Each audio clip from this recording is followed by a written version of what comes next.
In the past 24 hours, the world stage has been anything but quiet. Let's kick off in Washington. President Harris met with European Union leaders on September 7th. The White House released a statement confirming renewed commitments to NATO and joint efforts to address global security challenges. Our transatlantic alliance remains the cornerstone of global stability. Shifting to the Middle East, tensions escalated overnight in Gaza. According to Reuters, a UN humanitarian convoy was struck near Rafah, prompting urgent calls for a ceasefire from humanitarian groups. The Israeli military has stated it's investigating the incident. Meanwhile, ceasefire talks in Cairo have stalled. Egyptian officials are urging all sides to return to negotiations. Turning to Asia, a major diplomatic summit wrapped up in Jakarta.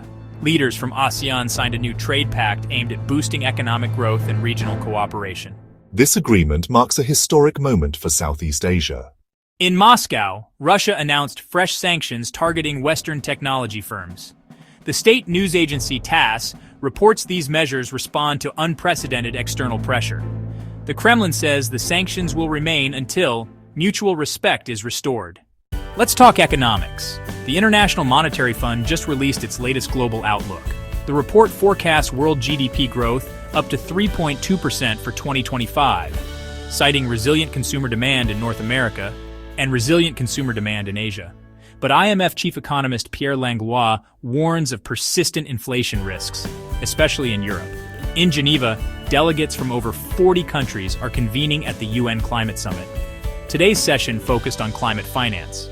UN Secretary-General Antonio Guterres urged nations to close the funding gap, saying the cost of inaction is far greater than investment in our planet's future.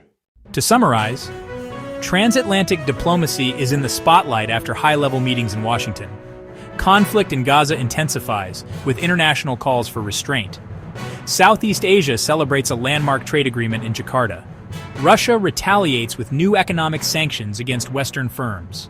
The IMF's latest report points to cautious optimism for the global economy, and the UN Climate Summit pushes for stronger climate finance commitments. That's your rapid-fire roundup of the latest international headlines. Stay informed, stay engaged, and I'll catch you next time with more updates from around the globe.